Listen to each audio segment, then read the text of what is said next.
Hey there, and welcome back to our channel. So today I want to go over something called PPPD or triple PD and just kind of chat about my experience with it and exactly how you can recover from PPPD. If you haven't already been here, my name's Emily, and my husband BG and I make videos about recovery from severe anxiety, panic, agoraphobia, chronic illness, all that good stuff. So let's first chat about PPPD, exactly what it is, and then we'll get into kind of my story and the cure. So I've got a note here. I'm going to read some stuff from the Stanford Ear Institute. So PPPD stands for persistent postural-perceptual dizziness. I would say it's a fairly new diagnosis. Most of my doctors actually hadn't even heard of it. But it's a type of chronic dizziness that is usually described as constant sensation of floating or rocking without nausea or vertigo. It can be worse when standing, when tired or towards the end of the day, and when in complex visual environments like the grocery store or crowds. It can usually come on after an alarming event, such as a first panic attack, a vestibular migraine, BPPV, which would be like the vertigo version of this, which is much easier to fix, or a fainting spell, extreme stress, like basically anything that's really stressful on your body. So this is a vestibular condition where all of your testing comes back normal. So like whether it's audio tests, blood tests, MRIs, CT scans, vestibular tests, and so forth. And it's basically a sudden change in the brain's ability to interpret space and motion. So again, following that alarming event, the fight or flight system is activated, changing how space and motion is perceived. Once the alarming event stops, instead of resetting, our brain maintains that abnormal perception, causing constant rocking sensation or lightheadedness or whatever for at least 3 months. And the 3 months part is kind of part of that diagnosis for triple PD. So people with migraine or anxiety and depression are at higher risk for developing this, but it can occur anywhere. So that's what I got from the internet, credible sources.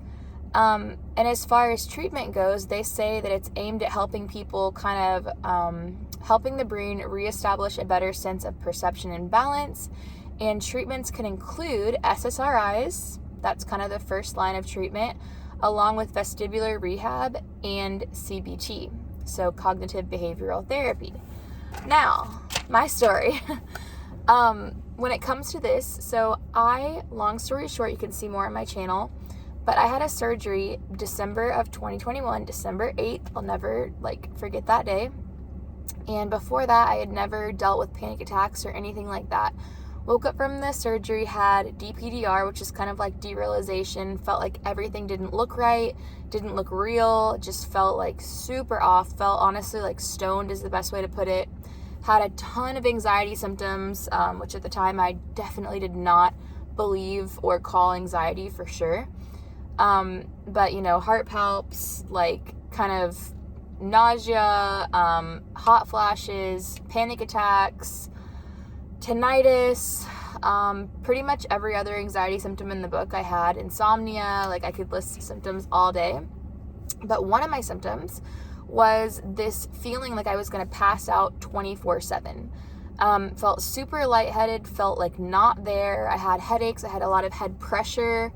Again, I had the tinnitus, I had the pulsate type of tinnitus, and I didn't have high blood pressure either. And then I also had some weird high-pitched ringing, helicopter-type sounds. I had all kinds of different sensations there. But the triple PD is something that I came across on the internet, actually. And then I talked to my ENT about it, and he's like, oh yeah, this is definitely what you have. I went to a conference on this, and prior to this diagnosis, I had had all kinds of vestibular testing, audio testing, MRIs, CT scans, sinus scans, brain scans, every scan you can think of. And I had tried the vestibular exercises. I definitely didn't have the vertigo. I had a few vertigo spells throughout this whole situation, but that wasn't my primary issue. It was this issue of feeling like when I would walk, especially the article said from the Ear Institute, like if I was in a grocery store with fluorescent lighting, oh my gosh, fluorescent lighting was horrible. And this went on for over a year, to the point where like I became agoraphobic basically because it was so bad. But the fluorescent lighting was terrible. I felt like everything was kind of like zooming past me, or like my depth perception was off. When I would go walk around outside, it was really bad. Some things that would make it worse. Actually, sunny weather made it okay. It was still bad, but it wasn't like debilitating, I would say. But the cloudy days where it was overcast, oh, it was horrible. I remember I would walk to my mailbox when I even started walking to my mailbox, because I quit that. I quit driving for sure. I quit like walking. I quit everything. I was barely leaving my house. And if I would go out, I'd have a panic attack based on how I was feeling, based on the fact that my body was stuck in this panic cycle and it was giving me panic attacks because my brain was just detecting threats all the time. But anyway, I would feel like when I would walk to the mailbox, it would be like the trees were like so tall and I would feel like short, and everything would just feel super like wrong is the best way to put it. I would get super scared. I would turn around. I would go home. And this is again what kind of led to that agoraphobia. Another way of putting it is, I told my husband this recently when I was trying to describe it to him, but it would feel like, you know, when you're in the airport and you kind of go on those, not the escalators that go up, but the ones that are just like the flat, like automated walking paths. I don't know how else to put it. But when you stand on them, it's fine. When you start walking on them, you feel like you're just like flying, like you're kind of like floating, right? And everything around you is like zooming past you, like something's wrong, right? But you know that you're on this walking path. It's not a big deal. You get off it and it's gone. But it was like that 24/7. And so again, when I would go into the Sam's Club or the Target, I was just like overwhelmed by everything visually going on. And again, it would trigger panic attacks. So that's my elevator speech story. I could probably go on for like months with specific examples, and kind of where it led me and all that good stuff. But just picture this. I had this December 2021. From December to June, I got in that awful, I wouldn't leave my house unless I had to. I would cry in the car, even as the passenger. I was just so terrified. Didn't know what was going on. Didn't want to be stuck like that forever. Hated my symptoms. Super focused on my symptoms. All that good stuff. Having panic attacks pretty much 24/7. And when I wasn't, I was just glued to my bed, scared to move. If I would walk from my bed to my kitchen, I would have a panic attack. Like, you get the picture. So that went on for 6 solid months between December and June. In June is when I decided, okay, I've got to do something. And in between then, by the way, I was doing something, right? I was going to like every doctor in the world. I was literally traveling like and staying in hotels to go to the Mayo Clinic. I would go to the Mayo Clinic. I went there twice for different weeks at a time to get testing and try to figure out what was going on with my many symptoms. So yeah, I was definitely doing something. I did a lot of like naturopathic care as well, but I wasn't doing the right things. So fast forward, we're in June now. That's when I ended up joining a, basically like an anxiety, and when I say anxiety, it's actually like a sensitized nervous system, which can bring on a slew of symptoms. Check out my channel. When I use the word anxiety, it's for that. It's definitely what anxiety is, but it's not the way that the world likes to use that term these days. But anyway, so I started a mentorship and learned how to recover. Basically what I did is I changed my response. That's literally all that I did. This is super hard to do, but it's very simple. And so in this video, I'll link my recovery guide. It's free. It explains the nervous system. It explains exactly how to respond to desensitize your nervous system over time. This takes a lot of time. It's definitely not something where you respond and then the PPPD is gone, everything's gone, you're good to go. No, it teaches you how to respond and how to do things while you feel the symptoms, while you feel awful, while you feel like you can't walk, you can't run, you can't exercise, you know, you can't drive. That was a huge one for me. And it just teaches your body, yes, I feel this way, but I am safe, but I can still do these things.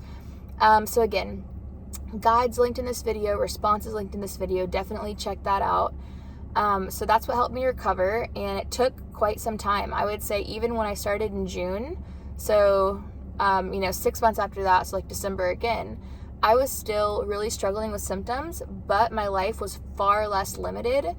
And I actually gave birth 6 months after starting recovery as well. So I got pregnant a couple months into this, which is a whole nother crazy story. But yeah, so that made me to the point where my life wasn't as limited. I was now driving I started from like my house to my mailbox, literally just down the street. And that was really hard for me at the time.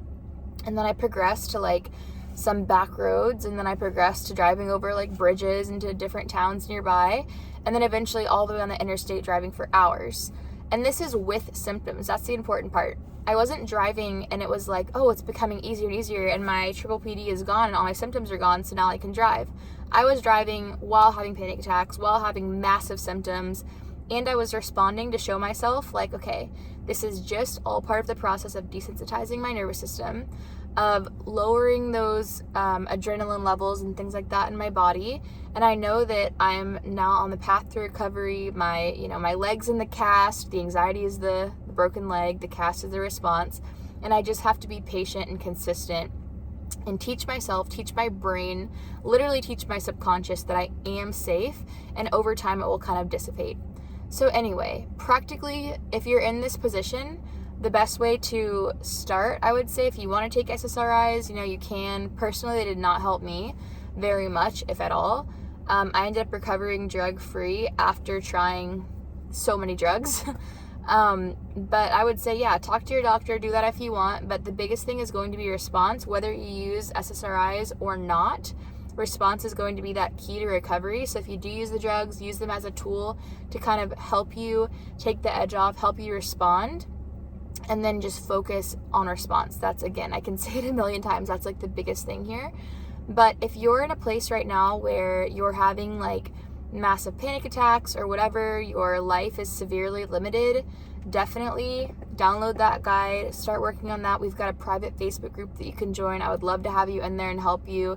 We do offer coaching as well. We have one-on-one and we have group coaching, which group coaching is, I would say, like very beneficial. It's a lot lower cost than one-on-one. It's $150 per month and it starts in a couple weeks. So I like group coaching because, again, it's affordable.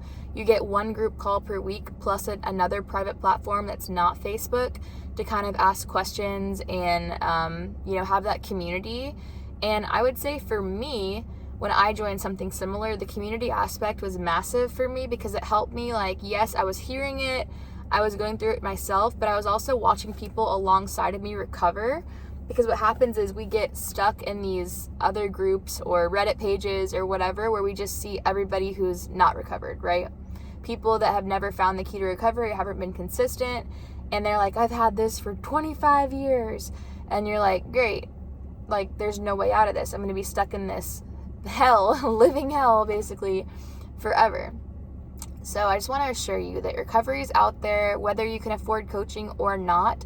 You can recover based on my guide. So download the guide, be consistent, join our group, ask questions, and I promise you will not be stuck like this forever. If you want to talk to your doctor about triple PD, do so. So I hope this helped. Let me know in the comments what questions you have, because I'm actually open to doing a Q&A specifically for this symptom, because I know that a lot of people can take the symptom and remove it from the anxiety umbrella, and then they feel like they have anxiety and they have this and they have that and they have that and they have that. But the important thing to do is put all of it under the umbrella. This is literally just a symptom of a sensitized nervous system. So again, I hope this helps, and join my group, subscribe to our channel, and I hope to talk with you soon.